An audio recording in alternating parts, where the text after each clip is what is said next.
I should have known something was wrong when Diane insisted on the vasectomy. We're both past the age where accidents happen. I'm 67, she's 59, and we'd only ever had the one child. But she kept on about it, gentle-like, the way you'd coax a spooked horse into a trailer. Just peace of mind, Merle, she'd say. At our age, why take chances? So I went. Dr. Randall Kemp came recommended. Had that new clinic on the edge of town, all glass and steel, the kind of place that makes you wipe your boots 3 times before going in. The waiting room smelled like bleach trying to cover something else.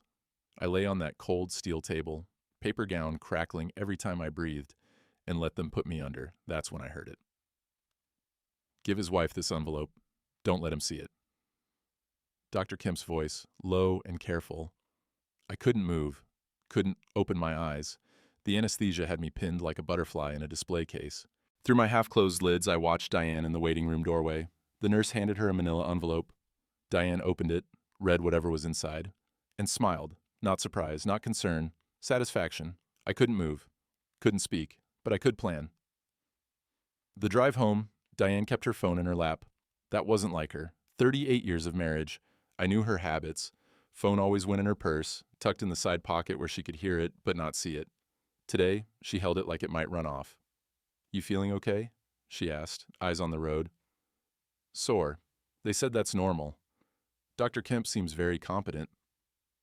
The way she said his name, soft around the edges, familiar. I watched the winter fields roll past, brown stubble poking through yesterday's snow. The heater in her Camry rattled, pushing warm air that smelled like her vanilla air freshener and something else. New perfume, maybe, something I hadn't bought her.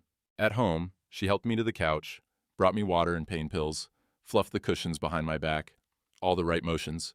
But her phone buzzed twice, and both times she glanced at it before she looked at me. I should let you rest, she said, and disappeared into the kitchen. I heard her voice through the wall, low and quick, couldn't make out words, just tone. The tone you use when you don't want to be overheard. Outside, the wind picked up, whistling through the gaps in the barn, siding the way it had since my father's time.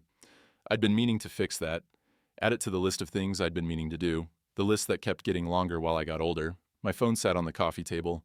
I picked it up, pulled up the bank app, checked our joint account the way I did every few weeks. Just habit. The balance looked wrong. I refreshed it. Still wrong. $40,000 lighter than it should be. I refreshed it again, like the numbers might change if I asked them polite enough. They didn't. The smell of coffee drifted from the kitchen. Diane hummed something I didn't recognize. Through the window, I could see the south field where I'd planted winter wheat in October. The shoots would be down there under the snow, waiting for spring, doing the quiet work of staying alive. I closed the bank app, opened my text messages, scrolled to my son Trent's name, started typing, need to talk to you about, deleted it. Trent lived 2 hours south, sold crop insurance for one of the big ag corporations. Hadn't been home in 3 years, not since the argument about selling the farm. Dad, you're killing yourself for dirt, he'd said. There's no money in family farms anymore. Maybe he was right. Maybe that's what Diane thought too. I heard her laugh in the kitchen, quiet but real, the kind of laugh I hadn't heard from her in months. My chest ached, and it had nothing to do with the surgery. 3 days later, I drove into town for the follow-up appointment. December had turned mean, the kind of cold that makes metal burn your bare hands. The truck's engine block heater had been running since 4 a.m., diesel smelled thick in the garage when I started her up. Dr. Kemp's clinic sat at the edge of Main Street, all sharp angles and tinted glass. Inside, that same bleach smell, same leather chairs in the waiting room. The receptionist smiled like she'd been trained to. Mr. Garrison, Dr. Kemp will see you in just a moment. I sat, picked up a magazine about farm equipment I couldn't afford, set it back down. The door to the back offices opened. Nurse Torres stood there, clipboard in hand. When she saw me, something flickered across her face. Not quite fear, more like guilt. Mr. Garrison, this way. I followed her down the hallway, past Dr. Kemp's office. The door was half open, and I glanced in without meaning to. Wall map behind his desk, the kind with push pins. Red ones. 15, maybe 20 of them, scattered across the county. A lot of development happening around here, I said. Nurse Torres didn't answer, just opened the exam room door and waited for me to go in. Dr. Kemp showed up 5 minutes later, all smiles and firm handshake. Merle, how are we healing up? Fine, bit sore.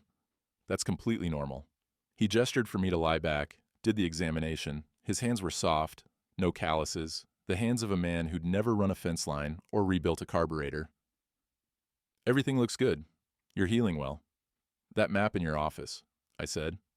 What's that for? His hands paused for just a second. Hobby of mine. Tracking property development in the area. Amazing how much the county's changing. Those red pins, those all farms? Some of them. He straightened up, stripped off his gloves. You planning to sell, Merle? I know a few developers who'd be interested in a property like yours. 640 acres, that's prime real estate. Not planning on it. Well, he smiled, but it didn't reach his eyes.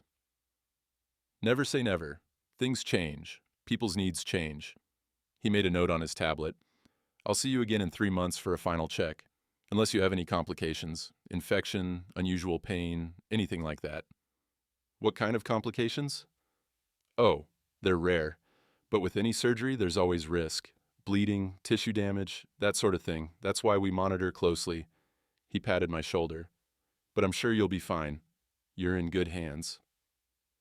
After he left, Nurse Torres came back in with discharge papers. Her hands shook slightly as she handed them to me. Ma'am, I said quietly. That envelope? The one you gave my wife? You looked uncomfortable about it. She went very still. I don't know what you mean. I think you do. She glanced at the door, lowered her voice. Mr. Garrison, I need this job. I have 2 kids. I can't. She stopped. Just be careful. That's all I can say. She was out the door before I could ask what she meant. I sat there in that sterile room, fluorescent lights buzzing overhead like angry bees, and felt the first real thread of fear pull tight in my chest. That night, I couldn't sleep. The pain pills sat on the nightstand untouched. I needed my head clear. Beside me, Diane breathed, steady and deep, the way she always did. 38 years, I'd listened to that sound. 38 years of her hair spread across the pillow, her hands sometimes reaching for mine in the dark. I got up careful, pulled on my jeans and flannel shirt in the bathroom so I wouldn't wake her. The house creaked in the cold, the way old houses do. Downstairs I made coffee in the dark, watching the red light on the pot glow like an eye. The trash can in the kitchen still had yesterday's garbage. I pulled out the bag, set it on the floor, started going through it. Coffee grounds, potato peels, junk mail. Then I found it. An envelope from First Covenant Bank. Foreclosure warning notice. Addressed to both of us. Dated 2 weeks ago, before my surgery. Dear Mr. and Mrs. Garrison, this letter serves as formal notice that your mortgage payment is 3 months past due. Total amount owed, 47 theirs. If payment is not received by March 15, 2025, foreclosure proceedings will begin. 3 months. I'd been paying that mortgage the first of every month for 40 years, same as clockwork. Except I hadn't been. Someone had stopped the payments, someone with access to our joint account. The coffee pot beeped. I poured a cup, hands steady, and read the letter again. March 15th. That gave me 90 days. 90 days to lose everything my grandfather built in 1947, everything my father died trying to hold on to, everything I'd poured my life into. I heard footsteps on the stairs, shoved the letter in my jacket pocket, moved to the sink like I was just standing there drinking coffee. Diane appeared in the doorway, wrapped in her bathrobe. Merle, you okay? Couldn't sleep. Didn't mean to wake you. She came closer, put her hand on my back. Her touch felt like ice through my shirt. You're worrying about the farm again. Always do this time of year. Maybe... She paused, smiled, but it looked tired. Maybe we should talk about Trent's idea, about selling. We could retire, move somewhere warm. You could finally rest. I'll rest when I'm dead. She flinched. Don't say that. Why not? It's true. I turned to look at her, really look at her. The woman I'd married at 29, when she was 21 and working at her father's feed store. She'd smelled like grain dust in summer that day. Now she smelled like expensive perfume I'd never seen a bill for. Diane, where'd the $40,000 go? Her face went blank. What? $40,000. Missing from our account. Merle, I handle the finances. There have been expenses, the new tractor payment, the tractor's paid off. Has been for 2 years. She stepped back. Her hand went to her throat the way it did when she was cornered. You're checking up on me now? After everything I do to keep this place running while I what? While you pretend it's still 1985 and family farms matter. Her voice cracked. This place is dying, Merle. We're dying. I'm 59 years old and I'm drowning in debt and dirt, and you won't even consider what? Giving up? Growing up. She wrapped her robe tighter. Dr. Kemp says at your age, stress like this can be dangerous. He says, since when do you discuss our finances with my doctor? She froze, just for a second, but I saw it. I don't. I just meant, he mentioned in general that men your age, you're on a first-name basis with him now? What are you accusing me of? The kitchen light flickered. Outside, the wind had picked up, rattling the windows in their frames.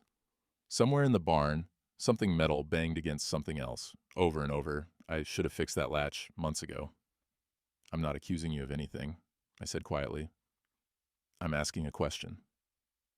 The money went to expenses, normal farm expenses. If you don't trust me to manage our household, Merle, then maybe you should do it yourself. Except you can't, can you? Because you can't even remember what day it is half the time. What's that supposed to mean? It means you're getting old. It means maybe Trent is right. Maybe you can't handle this anymore. And maybe someone needs to make the hard decisions because you won't. She left. I heard her footsteps on the stairs, the bedroom door closing. Not slamming, that would have been honest. Just closing, soft and final. I stood in the kitchen with the foreclosure notice burning a hole in my pocket and the first light of dawn creeping through the window. The coffee had gone cold in my cup. I pulled out my phone, stared at Huck Brennan's name in my contacts. Huck, who'd been in my unit in Vietnam. Huck, who I'd pulled out of a burning Jeep in '71. Huck, who lived 3 farms over and never asked questions when you showed up at his door at 5 in the morning. I started to dial, stopped, started again. The phone rang twice before his gravel voice answered. Merle, you okay? No, I said. No, I don't think I am. I'll put the coffee on. Huck's kitchen smelled like bacon grease and old coffee, the good kind that's been sitting on the burner since 4 a.m. He pushed a mug across the table at me, didn't say a word, just waited. That was Huck's way. In the jungle, he'd learned that sometimes silence got you more than questions. Diane's having an affair, I said. He took a sip of his coffee. You sure? Sure enough. I told him about the surgery, the envelope, the smile, the $40,000, the foreclosure notice I'd found in the trash. He listened without interrupting, his weathered hands wrapped around his mug. Through his kitchen window, I could see his cattle in the east pasture, breath steaming in the December cold. When I finished, he was quiet for a long minute. Then, remember Da Nang, when Rodriguez got hit? Yeah. You didn't panic. You didn't run. You got low, assessed the situation, called for backup. He met my eyes. This is the same thing. Different terrain. Same war. I'm 67, Huck. I'm tired. You were 22 in Da Nang and you had dysentery. You were tired then too. He stood up, pulled a file box from the top of his refrigerator. After Martha died, I started doing claims work for the VA, freelance consulting. You'd be surprised what you learn about people when you dig into their paperwork. What are you saying? I'm saying you need intel. I know how to get it. He sat back down. This Dr. Kemp, something about him bothers me. Way you described that map in his office. Farms with red pins. That's not a hobby, Merle. That's targeting. Targeting what? That's what we need to find out. He pulled out a yellow legal pad, started making notes. I'll run a background check, see what properties he owns, what LLCs he's tied to, if there have been any complaints filed. You work the home front, document everything, bank statements, phone records if you can get them, any paperwork Diane's been hiding. I can't spy on my own wife. You're not spying, you're protecting yourself. He looked at me hard. Navy rule, never leave a man behind. You pulled me out of that Jeep, I'm returning the favor. My throat went tight. I appreciate it. Don't appreciate it, just stay sharp. He tapped his pen on the pad. One more thing, my Linda, she was at the grocery store last week. Saw Diane's car parked at Kemp's clinic. 4:30 in the afternoon, clinic closes at 4. The coffee turned to acid in my stomach. You sure? Linda don't miss much. He paused. I'm sorry, Merle. I stood up, the chair scraping on his linoleum floor. I should get back. Got equipment to check. Merle. He caught my arm. Whatever you find, Don't go at them alone. Pride gets men killed. Ask for help. I'm asking now, aren't I? Good. Keep doing it. The drive home, the sky had gone from gray to that yellow-white that meant more snow coming. The radio played something about commodity prices, wheat down, corn steady. I turned it off. At the farm, I went straight to the barn. The tractor needed winterizing, the combine needed tarping, but I wasn't there for that. I was there because the barn was the one place Diane never went. In the northeast corner, behind the old grain augers, my father had built a workbench. 70 years of tools hung on pegboard walls, each one outlined in black marker so you'd know where it went back. I ran my hand over his socket set, still in the same tray where he'd left it the day before his heart attack. The smell of old motor oil and dust, the sound of sparrows nesting in the rafters. I pulled out my phone, started taking pictures of every bank statement I could pull up. The withdrawals started 18 months ago, small at first, 500 here, 1,000 there, then bigger, 5,000, 8,000. Always just under 10,000, I noticed. The reporting threshold. Someone knew what they were doing. My phone buzzed. Text from an unknown number. Check your water rights permit. Someone tried to cancel yours. LF, Lydia Finn, county clerk. I'd known her since she was a kid. Now she was 40-something with a son and a desk job, and apparently eyes everywhere. I texted back, when? Last week. I flagged it as suspicious, but someone with co-owner status can object to renewal. Thought you should know. Co-owner. That meant Diane. The farm was in both our names, had been since we married. Equal partners, I'd always thought. 50-50, except you can't renew water rights in Nebraska without both owners' signatures. And if the renewal didn't go through by March 31st, same spring deadline as everything else, the farm would be worth half what it was, maybe less. Couldn't grow wheat without irrigation. I sat down on my father's workbench, the wood cold through my jeans, and felt the walls closing in. They weren't just planning to take the farm. They were planning to make sure it was worthless to anyone but them. The follow-up appointment came 3 days before Christmas. I didn't tell Diane I was going, just said I had business in town, took the truck, let the diesel warm up while frost patterns melted on the windshield. Dr. Kemp's waiting room had a small Christmas tree in the corner, fake and perfect. The receptionist wore a Santa hat. Everything felt wrong, like someone had decorated a funeral home and expected you to smile about it. Nurse Torres called me back. Still wouldn't meet my eyes. Blood pressure first, she said, wrapping the cuff around my arm. It squeezed tight, released with a hiss. She frowned at the reading. Little elevated. I'm stressed. About? Life. She made a note on her tablet, led me to the exam room. Dr. Kemp will be right in. But it wasn't just Dr. Kemp who came through the door 5 minutes later. It was Diane, too. Merle. She smiled, but her eyes were worried. I thought I'd come along, make sure you're healing properly. Didn't know you were coming. Dr. Kemp called, said he wanted to discuss some concerns. She took the chair in the corner, crossed her legs. She was wearing the new perfume again, something floral and expensive that didn't smell like her at all. Dr. Kemp closed the door, settled onto his rolling stool. Merle, how have you been feeling? Mentally, I mean. Fine. Any confusion? Memory issues? No. Diane mentioned you've been having some trouble. Forgetting conversations, misplacing things. He tapped his tablet screen. She said you accused her of stealing money from your joint account. I looked at Diane. She looked back, calm and sad. I didn't accuse her of stealing, I said carefully. I asked where $40,000 went. And I explained, Diane said softly. Farm expenses. The same expenses we've had for years, but you didn't remember our conversations about it. I remember fine. Dr. Kemp made a note. Merle, at your age, cognitive decline is nothing to be ashamed of. It's natural. The stress of running a farm, financial pressures, these can accelerate symptoms. Have you considered that you might need help managing day-to-day decisions? The room felt too small. The fluorescent lights buzzed like wasps in a jar. I don't need help. That's often what patients say. He smiled, gentle as a snake. But the fact is, you're 67. You've had a surgical procedure. Your wife is concerned. I'm concerned. These accusations, this paranoia about money, it's not paranoia if it's true. Mr. Garrison, his voice went harder. I'm trying to help you, but I can't do that if you're hostile to the idea that you might need support. Has your son visited recently? No. Perhaps he should.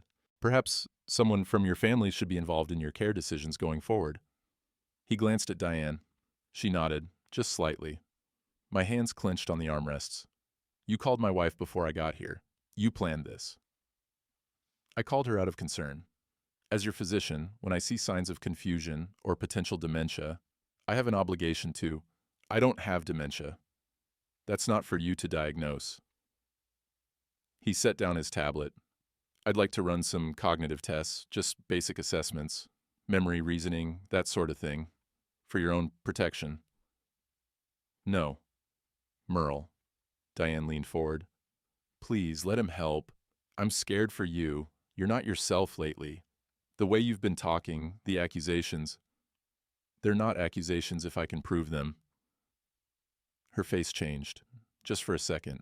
Something cold flickered behind her eyes, then disappeared. No. Prove what, exactly? That you've been withdrawing money for 18 months. That you tried to cancel the water rights permit. That you've been meeting with him. I pointed at Dr. Kemp. After hours when the clinics closed. Silence. The HVAC system hummed. Outside, someone's car alarm went off, then stopped. Dr. Kemp stood up slowly. Mr. Garrison, I think we need to be honest here. You're exhibiting signs of paranoid delusion. This kind of behavior, making wild accusations, conspiracy theories about your wife and your doctor, this is serious. I'm going to recommend a psychiatric evaluation. You're going to recommend what? It's for your own safety, and frankly, for the safety of those around you. Diane, has he been violent? No, she said quickly, then quieter. But he's been angry, more than usual. I'm sitting right here, I said. Stop talking about me like I'm not in the room. Dr. Kemp made another note. I'm documenting all of this. If you refuse treatment, refuse evaluation, that goes in your file. And if something happens, if you hurt yourself or someone else, that documentation will show we tried to help. He looked at me. Do you understand what I'm saying? I understood perfectly. He was building a paper trail, making me look crazy, making it so that anything I said, any evidence I found, could be dismissed as the ravings of a senile old man. I want a copy of my medical records, I said. Of course, we can have those ready in a week. I want them now. That's not how it works. There's a process. Then I'll get a lawyer to request them. Diane stood up. Merle, stop. Just stop. Her voice cracked. Why are you doing this? Why are you so determined to destroy everything? I'm not destroying anything. You are. You're destroying us. She grabbed her purse. Dr. Kemp, I'm sorry. I'll talk to Trent. Maybe he can get through to him. She left. The door closed behind her with a soft click. Dr. Kemp studied me for a long moment. You're going to lose, you know, the farm, your wife, your family, because you can't accept that you're old and it's time to let go. Maybe, I said, but I'll lose on my feet, not on my knees. That's pride talking, pride and confusion. He opened the door. The offer for help stands, when you're ready to accept it. I sat in my truck in the parking lot for 20 minutes, hands on the wheel, engine running. The heater blasted warm air that smelled like old French fries from the McDonald's bag I'd forgotten under the seat last month. My phone rang. Trent, I let it go to voicemail. It rang again. I answered. Dad, Mom called. She's really worried about you. Is she? She said you're having memory problems, that you're accusing her of stealing. Dad, what's going on? Your mother's having an affair. Silence on the other end. Then, Jesus, Dad, do you hear yourself? I hear fine. She's not having an affair. She's taking care of you. She's been taking care of you for 40 years while you've been married to that farm. 640 acres your grandfather cleared, your great-grandfather homesteaded. And it's killing you. Don't you get that? You're 67 years old, you just had surgery, and you're spinning paranoid fantasies because you can't admit it's time to retire. My chest felt tight. You sound like her. Maybe we're both right. His voice softened. Dad, please, let Mom handle the finances. Let the farm go. Move somewhere you can actually enjoy your life before it's over. The farm is my life. That's the problem, he sighed. Look, I'm coming up this weekend. We need to talk about this. All of us together, like adults. Don't bother. I'm coming anyway, because somebody needs to, before you... He stopped. Before... I what? Before you lose everything you're trying to hold on to. He hung up. I sat there watching shoppers come and go from the pharmacy next door. A woman with 2 kids, An old man with a walker. Normal people living normal lives, unaware that everything could be taken from you by the people you trusted most. My phone buzzed. Text from Huck. Found something. Come by tonight. Bring whiskey. I pulled out of the parking lot, tires crunching on road salt. The sky had gone gray again, heavy with snow that hadn't fallen yet. The kind of sky that made you feel like the world was pressing down, trying to bury you before you were ready. She looked at me like I was already dead. Maybe in her mind, I was. Huck's place looked like Christmas had thrown up on it. His daughter-in-law had been by, he explained, and she didn't believe in subtle decorations. Lights on every surface, a wreath the size of a truck tire on the door. Inside, the smell of wood smoke and coffee. We sat at his kitchen table with a bottle of Jim Beam between us and a stack of papers that looked like they'd come from a legal office. I called in some favors, Huck said. Guy I know works county records. Another one does title searches for a living. He spread out the papers. Dr. Randall Kemp owns 17 properties in this county. 15 of them used to be family farms. I looked at the list, recognized most of the names. The Hendricks place sold 3 years ago after Bill died. The Morrison farm sold 2 years back after Tom's heart attack. The Vickers property just last spring after Janet passed. All of them elderly, I said. All of them widowed or about to be. Huck pulled out another sheet. Here's where it gets interesting. Every single one of these people was treated by Dr. Kemp in the 6 months before they died or sold. The whiskey turned sour in my mouth. You're saying he's killing them? I'm saying there's a pattern. Could be coincidence. Could be he just happens to treat a lot of old farmers. But look at this. He pointed to a medical report. Bill Hendricks died of surgical complications after a routine procedure. Tom Morrison, same thing, infection following minor surgery. That happens. Sure it does. But 3 in 2 years? All patients of the same doctor? All landowners who just happened to sell their property to Kemp Development LLC right after? He poured himself another finger of whiskey. I pulled the death certificates. Want to guess who signed them? Kemp. His colleague, Dr. Patricia Raines. But she left the practice 18 months ago, moved to Oregon. I tried calling her. She won't talk, but her silence said plenty. I stood up, walked to Huck's window. His field stretched out under the December dark, snow patches glowing faint in the moonlight. Somewhere out there, a coyote yipped. Another answered. They're going to do it to me? I said quietly. Create complications, document my confusion, make it look like I died from natural causes or lost my mind, and Diane inherits everything. That's my read on it. I need proof. We need proof, Huck corrected, and we need help. Lydia Finn's already on board. That text about the water rights. I think we should loop in Pastor Moss. He's known you since you were a kid. He's got credibility. Diane goes to him for counseling every week. Huck raised an eyebrow. Does she now? That night, I went home to an empty house. Diane had left a note on the kitchen table. Staying at Rachel's tonight. Need some space. D. Rachel was her sister in Omaha. 2 hours away. Convenient. I walked through the quiet rooms, hearing every creak and settling sound. The house my grandfather built, the kitchen my father renovated in '73, the bedroom where I'd raised my son. 40 years of my life packed into 1,200 square feet of drywall and memories. In the bedroom, I opened Diane's side of the closet. Her clothes hung neat and organized, the way she'd always kept them. But on the top shelf, pushed to the back, I found a shoebox I'd never seen before. Inside, bank statements for an account I didn't know existed. Withdrawal slips, deposit receipts, all in her name only. $47,000, accumulated over 18 months from our joint account, now sitting in her private Wells Fargo checking. Under the statements, a burner phone, the cheap kind you buy at gas stations. I powered it on. The battery was nearly dead, but had enough juice to show me the text history. All to one number, saved as R. R. Can you meet Thursday, after his appointment? D. Yes. Same place? R. My office. We need to finalize the paperwork before March. D. He's getting suspicious. R. Let him. Document everything. His accusations, his anger. We need evidence of instability. What if he goes to a lawyer? R. He won't. He's too proud. And if he does, we'll handle it. Trust me. The dates went back 6 months, dozens of messages, planning, coordinating, documenting my decline. The phone died in my hand. I put everything back exactly as I'd found it, closed the closet door, and walked downstairs to the south porch. The cold bit through my flannel shirt, but I didn't go back for a coat. I just stood there, looking out at my fields under the winter stars. In the spring, I was supposed to plant. In the summer, I was supposed to tend. In the fall, I was supposed to harvest. That was the rhythm I'd known my whole life. The rhythm my father knew.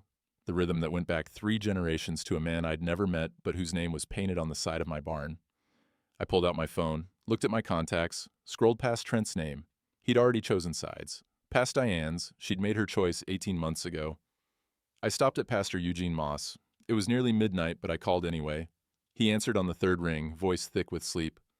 Merle? What's wrong? Everything, I said. Everything's wrong, and I need someone who will believe me. I'll put the coffee on. Come now. I grabbed my truck keys and my father's old work jacket from the hook by the door. In the pocket, I found his lighter, the Zippo he'd carried in Korea. It still worked.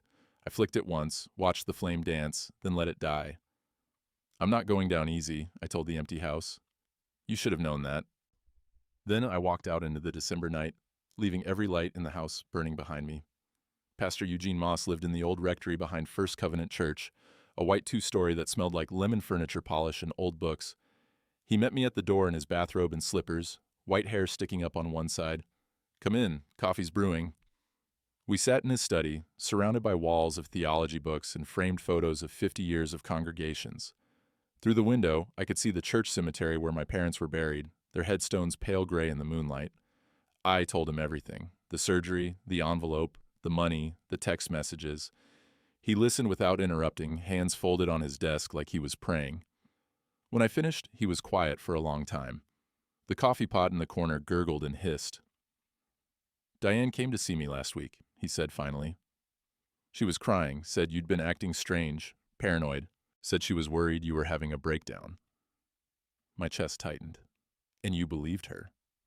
I didn't not believe her. She's been a member of this congregation for 38 years, Merle. I've counseled her through miscarriages, through your father's death, through Trent leaving. She's never lied to me. She is now. He poured 2 cups of coffee, pushed one across the desk to me. The smell was burnt, the way church basement coffee always is. Show me proof. I pulled out my phone, showed him the bank statements, the withdrawal patterns, Lydia's text about the water rights. He studied each one, his weathered face unreadable. This isn't conclusive, he said. A good lawyer would say these are financial disagreements between spouses. The text from Lydia proves someone tried to cancel your permit, but not who. It's her. She's co-owner. Can you prove she signed the objection? I couldn't. Not yet. Pastor Moss sighed. Merle, I want to believe you. But I need more than suspicion. I need... His phone rang. He glanced at it, frowned. It's Diane. He looked at me. Do you want me to answer? Go ahead. He put it on speaker. Diane, it's late. Her voice came through, tearful and breathless. Pastor, I'm sorry to call. I drove past the house and Merle's truck is gone and all the lights are on. I'm worried he's done something. I'm scared. Pastor Moss looked at me. I shook my head. Diane, Merle's here. With me. He's fine. Silence on the other end. Then, he's there? At this hour? He needed to talk. About what? Her voice changed, went cautious. What did he say? That's between him and me. Pastor Moss's voice was gentle but firm. Go home, Diane. Get some rest. We'll sort this out in the light of day. Pastor, he's not well. He needs help. Professional help. I've been trying to protect him, but he won't listen, and I'm afraid. Diane. He cut her off. I've known Merle since he was 10 years old. He's sitting across from me right now, calm and lucid, telling me things that concern me deeply. Now I'm not taking sides, but I'm not dismissing him either. Do you understand? Another long silence. I see. Her voice went cold. I thought you were on my side. I'm on God's side, and God's side is the truth, wherever that leads. She hung up. Pastor Moss set down his phone. Well, that was interesting. She's going to tell everyone I'm crazy. Let her try. He stood up, walked to his window. Sunday service? I'll be watching. I'll be listening. And if what you're saying is true, Merle, if this doctor and your wife are conspiring... He turned to face me. A man's word used to mean something. I'm sorry the world changed. But I haven't. You bring me proof, I'll stand with you. The church potluck was 2 days later, the Sunday before Christmas. I almost didn't go, but Huck said that would be worse. Hiding made you look guilty, so I went. The fellowship hall smelled like casseroles and burnt coffee, sounded like the low murmur of small-town conversation. When I walked in, the murmur stopped, just for a second, then started up again, quieter. I got a plate, filled it with ham and scalloped potatoes I couldn't taste, and found a table in the corner. Huck joined me. So did Lydia Fenn, which surprised me. She set down her plate and met my eyes. "People are talking," she said quietly. "Let them. They're saying you've been making accusations, that Diane's beside herself with worry." She pushed green beans around her plate. "They're saying Dr. Kemp is concerned about your mental state." "I bet he is." She glanced around, leaned closer. "I pulled the objection form on your water rights. Want to guess whose signature is on it?" "Diane's. And it's notarized by Dr. Kemp's receptionist."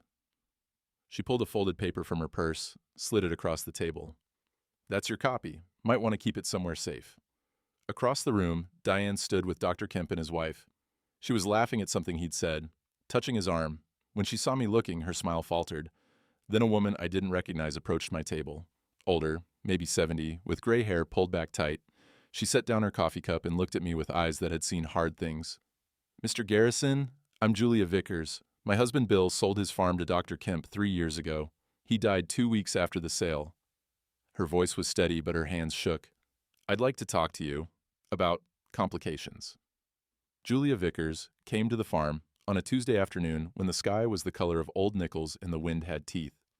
She drove a Honda Civic with a rosary hanging from the rearview mirror and a bumper sticker that said, "Farm Widow."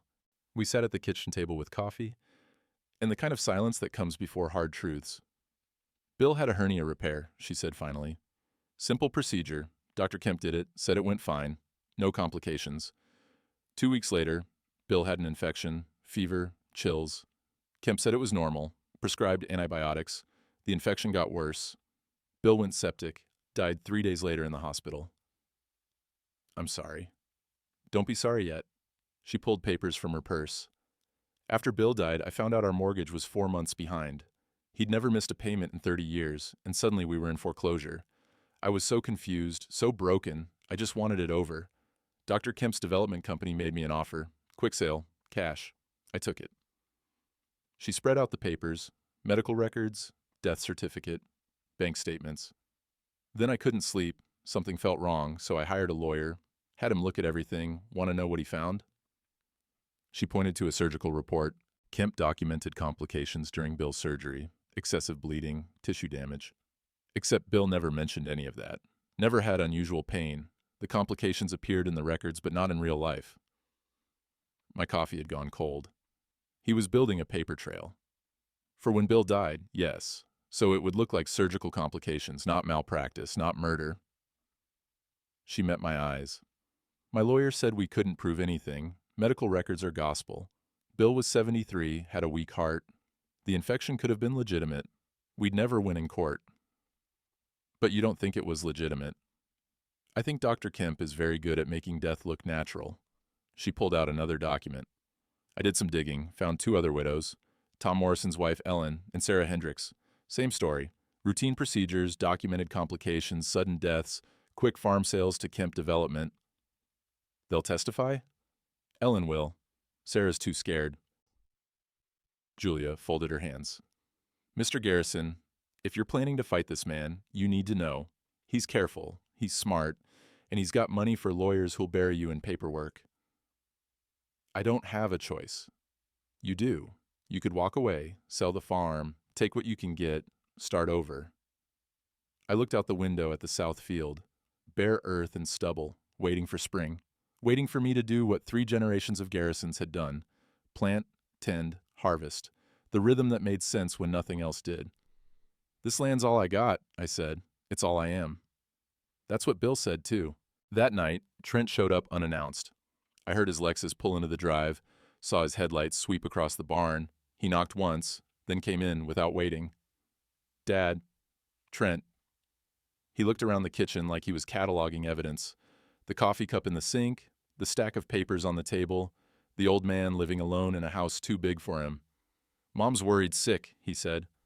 She says you've been accusing her of stealing, that you think she's having an affair. Dad, do you know how crazy that sounds? It's not crazy if it's true. It's not true. It's paranoid delusion. Dr. Kemp says, Dr. Kemp's sleeping with your mother. Trent's face went red. Jesus Christ, Dad, listen to yourself. I found the text messages.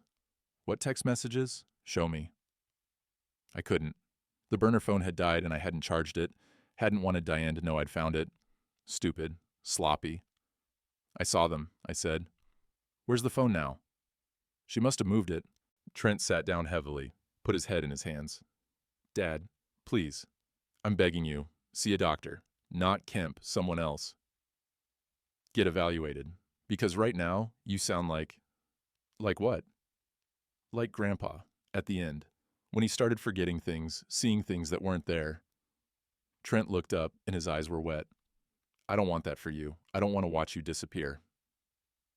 My throat closed up. My father had died at 71, 3 years younger than I was now. The last year had been bad. Dementia, the doctors called it. He'd thought my mother was still alive. Kept setting a place for her at dinner. Thought it was 1960, time to plant corn. Forgot my name sometimes. I'm not disappearing, I said. Then prove it. Show me the phone. Show me the messages. Show me something other than your word against Mom's. I couldn't. He stood up. I'm taking Mom's side on this. Not because I don't love you, but because someone has to protect you from yourself. We're going to talk to a lawyer about getting you evaluated. About transferring financial decisions to someone competent. You mean taking the farm? I mean keeping you safe. He walked to the door, stopped. I brought Mason with me. He's in the car, 4 years old now. Wanted him to see the farm, see his grandpa. But I can't bring him in here. Not with you like this. Through the window, I could see the shadow of a child in the back seat. Small head, probably clutching some toy or tablet.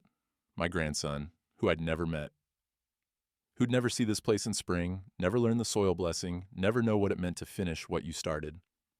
Something broke in me then. Not clean, like bone. Messy, like old wood that's been holding too much weight too long. Bring him in, I said. Please. Not today. Maybe when you're better. He left. I stood at the window, watching his taillights disappear down the county road, carrying my grandson away from the only inheritance I had to give him. Maybe everyone was right. Maybe I should just let go. I almost gave up. That's the truth of it.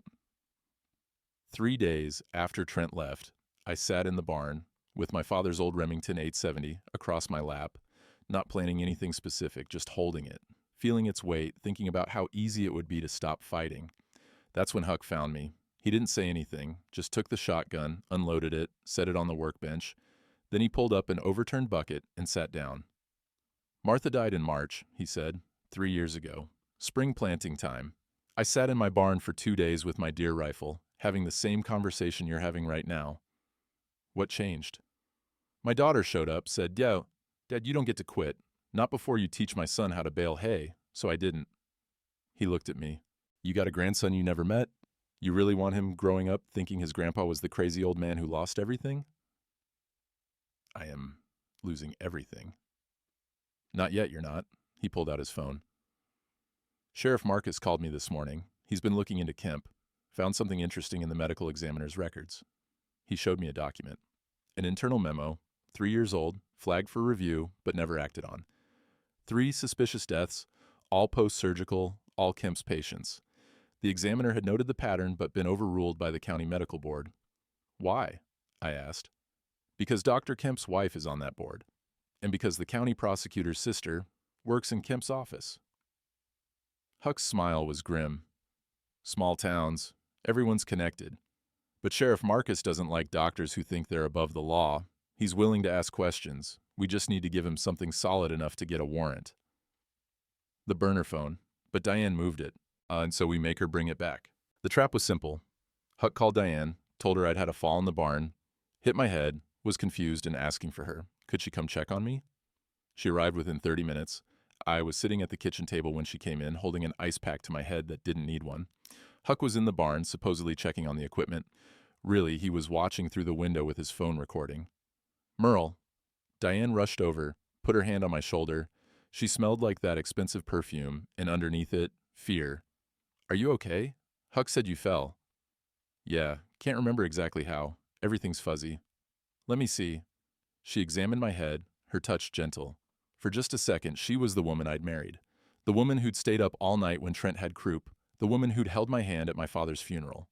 Then she said, maybe we should call Dr. Kemp, have him check for concussion.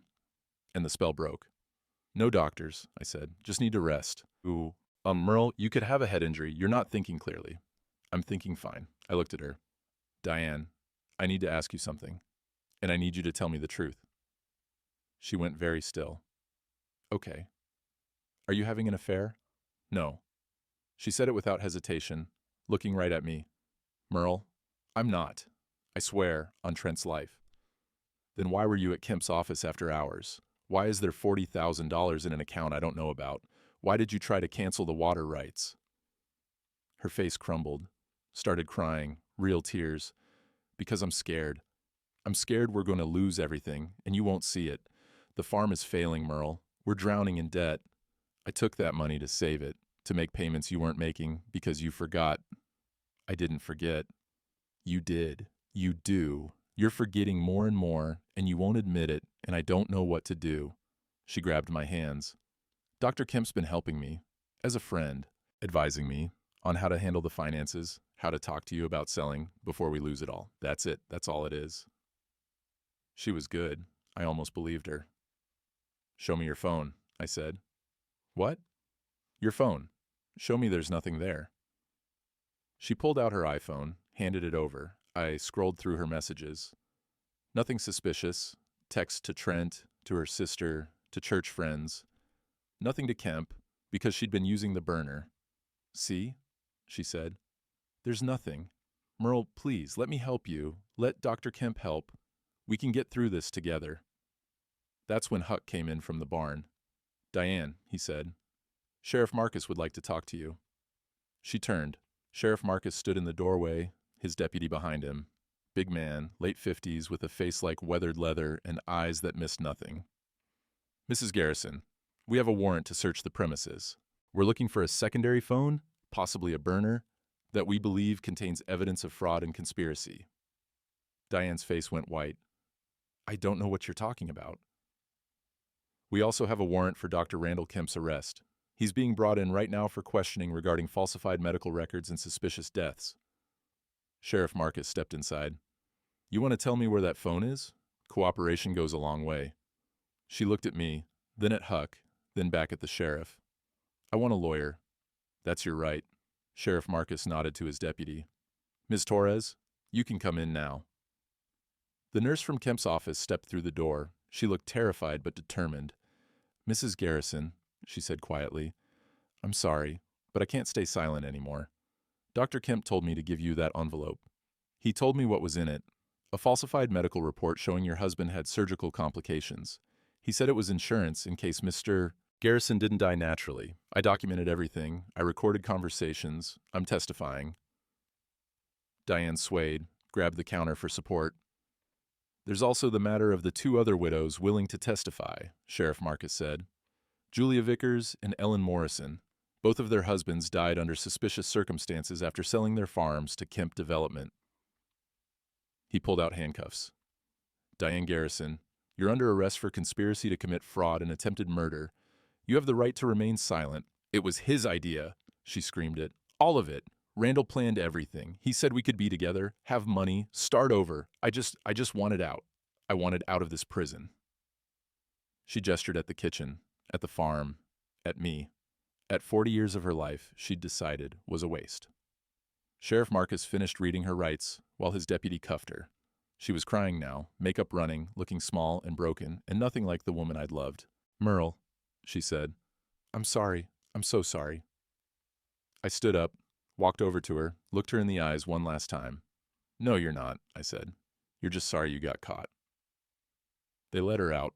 Through the window, I watched them put her in the back of the patrol car. Watched them drive away, taillights disappearing down the same road Trent had taken my grandson down 3 days ago. Huck put his hand on my shoulder. You did it. You beat them.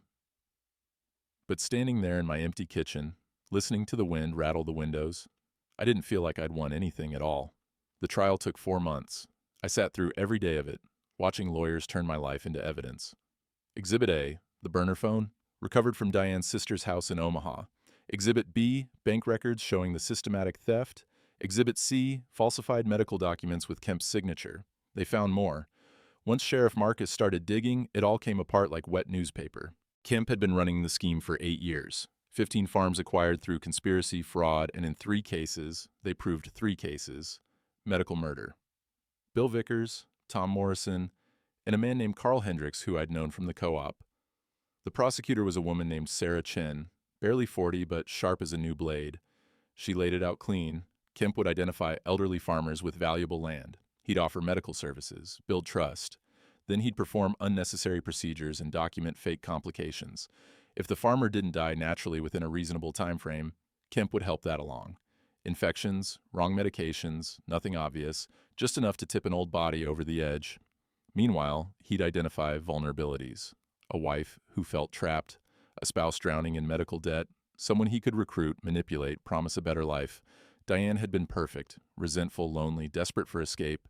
She took a plea deal, testified against Kemp in exchange for a reduced sentence, 5 years instead of 20. Eligible for parole in 3, I watched her on the witness stand, telling our story like it happened to someone else. Yes, she'd withdrawn the money. Yes, she'd blocked the water rights renewal. Yes, she'd agreed to the conspiracy because Randall promised her $200,000 and a fresh start in Arizona. "Did you love your husband?" the prosecutor asked. Diane looked at me for the first time in weeks. "I don't know, maybe once. But 40 years on that farm, it killed something in me. I just wanted to feel alive again." Kemp got 25 years. Medical license revoked permanently, assets seized, including all 15 farms he'd acquired through fraud. The properties would be sold, money distributed to victims' families, including mine. Spring came while the trial dragged on. March snow gave way to April rain, and the rain gave way to May sunshine that made the fields glow green. I hired help to do the planting, 2 college kids from the AG program who worked cheap and didn't ask questions about the old man who supervised from his truck. The water rights permit came through. Lydia had expedited it personally, called me the day it arrived. "Your land's safe, Merle. You can irrigate." "Thank you." Thank Julia Vickers. She's the one who pushed the sheriff. She's the one who gave that nurse the courage to come forward. A pause. "You gave her justice for Bill. That matters." Maybe it did. Some days I could believe it. Trent called in late April. I almost didn't answer. "Dad, I saw the verdict. Mom called me from..." His voice cracked. "I'm sorry. I'm so sorry I didn't believe you." "You believed your mother. That's natural." "I called you crazy. I threatened to have you declared incompetent. Dad, I..." "Stop." I looked out at the south field, where winter wheat was coming up in straight green rows. "You protected your mother. That's what a son does. Can't fault you for that." "She tried to kill you. She tried to let me die. There's a difference." I rubbed my eyes, tired, so damn tired. "Trent, I don't blame you, but I need time. Can you give me that?" Yeah, of course." He cleared his throat. "Mason asks about you, the farm. I've been showing him pictures. He wants to know why dirt is important." Something in my chest loosened. "You could bring him up, teach him yourself."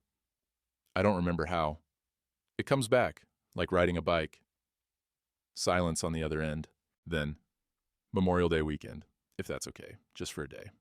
I'll be here." They came on a Saturday morning when the sky was blue enough to hurt. Trent drove his Lexus slow on the gravel drive, like he was remembering every pothole from childhood. Mason burst out of the back seat before the car even stopped, all 4 years of him, wearing tiny boots and a John Deere cap. "Grandpa, you got cows?" "Used to, just wheat now." "Can I see?" I looked at Trent. He nodded. We walked the fields, the 3 of us. I showed Mason how to check the soil moisture, how to tell good growth from weak. Trent followed behind, quiet, taking it in. "Why do you have to check it?" Mason asked. "Because the land tells you what it needs, you just have to listen." "Does it talk?" "In its own way." We ended up in the south field, where my father used to do the blessing. I knelt down, pulled a handful of soil, rubbed it between my palms. It was warm, alive, full of new roots working their way down. "What are you doing?" Mason watched, fascinated. "Old family tradition. My father taught me. His father taught him." "What's it for?" To remember, we don't own this land, we just take care of it till the next person. Mason knelt beside me, grabbed his own handful of dirt, rubbed it between his small palms, copying me. Like this? My throat went tight. Just like that. Trent crouched down too, picked up soil with hands that had gone soft from years behind a desk. For a long moment, the three of us knelt there in that field, dirt on our hands, sun on our backs. Dad, Trent said quietly, I quit my job, gave notice last week. I looked at him. Figured maybe, if you'd have me, I could come back, help run the place, teach Mason what you taught me. He met my eyes, before I forget it all. I wanted to say yes immediately, wanted to grab him, tell him I'd been waiting 40 years for him to come home. But that wasn't how we did things in this family, so I just nodded. Could use the help. Planning's done, but harvest comes quick. I remember. It'll be hard work, long days, no corporate salary. I know. He smiled, tired but real. But Mason should grow up knowing where food comes from, knowing what it means to finish what you start. Mason jumped up, dirt flying from his hands. I'm going to live on a farm. Can I drive the tractor? When you're bigger, I said. For now, you can ride with Grandpa. We walked back to the house. Trent carried Mason on his shoulders, pointing out the barn, the machine shed, the cottonwood windbreak his great-grandfather planted in 1955. The boy asked 1,000 questions, and Trent answered what he could, looked to me for what he couldn't. At the porch, I pulled out my father's pocket watch. The one he'd carried through Korea, the one I'd carried through Vietnam, silver case worn smooth by 3 generations of hands. This was your great-grandfather's, I said, holding it out to Mason. Someday it'll be yours, but you have to promise to take care of it and to pass it on when it's time. Mason took it with both hands, reverent as a church offering. I promise. Good man. That night, after they'd gone, I sat on the porch, watching the sunset over the south field. The wheat was ankle-high now, green and strong, drinking up the spring rain. In a few months, it would be golden, ready for harvest. The rhythm I'd known my whole life, the rhythm that would continue after I was gone. I heard them then, my father's voice from 40 years ago. Land doesn't lie, son. People do, but land tells the truth if you listen. And my grandfather's voice from before I was born, passed down through stories. A garrison finishes what he starts. I'd finished. Despite everything, I'd finished. The wind picked up, carrying the smell of fresh earth and growing things.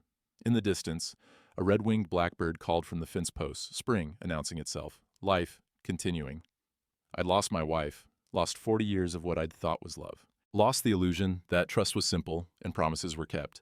But I'd saved the land, and in saving it, I'd saved something else, the thread that connected grandfather to son to grandson, the knowledge that some things were worth fighting for, that dignity wasn't given, it was earned by refusing to quit when quitting was easy. I pulled out my phone, took a picture of the sunset over my field, sent it to Trent with 2 words, "Welcome home." His response came 30 seconds later. "Thank you for everything." I sat there till full dark, listening to the night sounds, crickets, distant cows, the wind through the cottonwoods, the sounds my grandfather heard, the sounds my grandson would hear. Some things change, some things don't. The land remains. They ask me sometimes, the folks at church or the coffee shop in town, if I forgive her, Diane, if I've found peace with what she did. I tell them I don't know. Forgiveness is for saints and preachers. I'm just a farmer trying to get through to harvest. The truth is more complicated.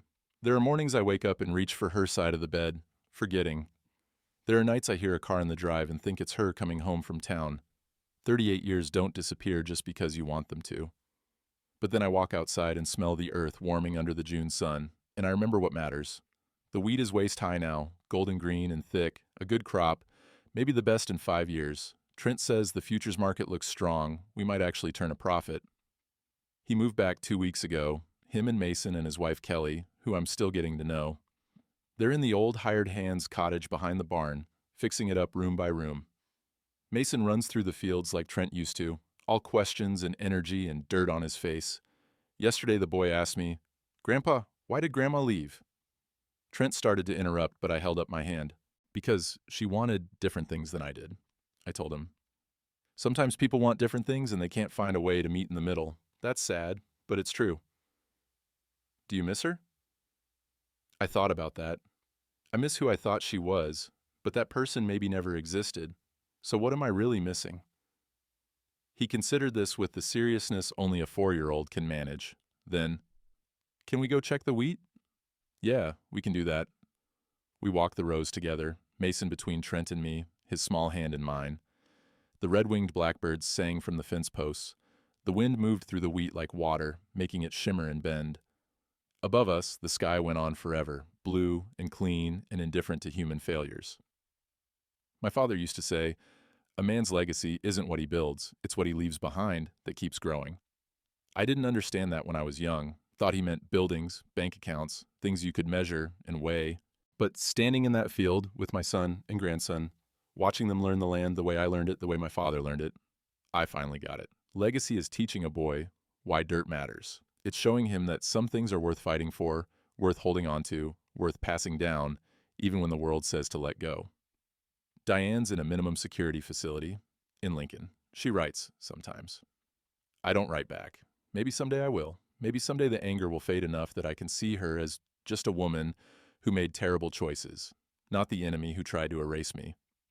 But not today. Today I have wheat to tend, and a grandson to teach, and a son who came home. Today, the land is enough. Tomorrow, I'll plant again.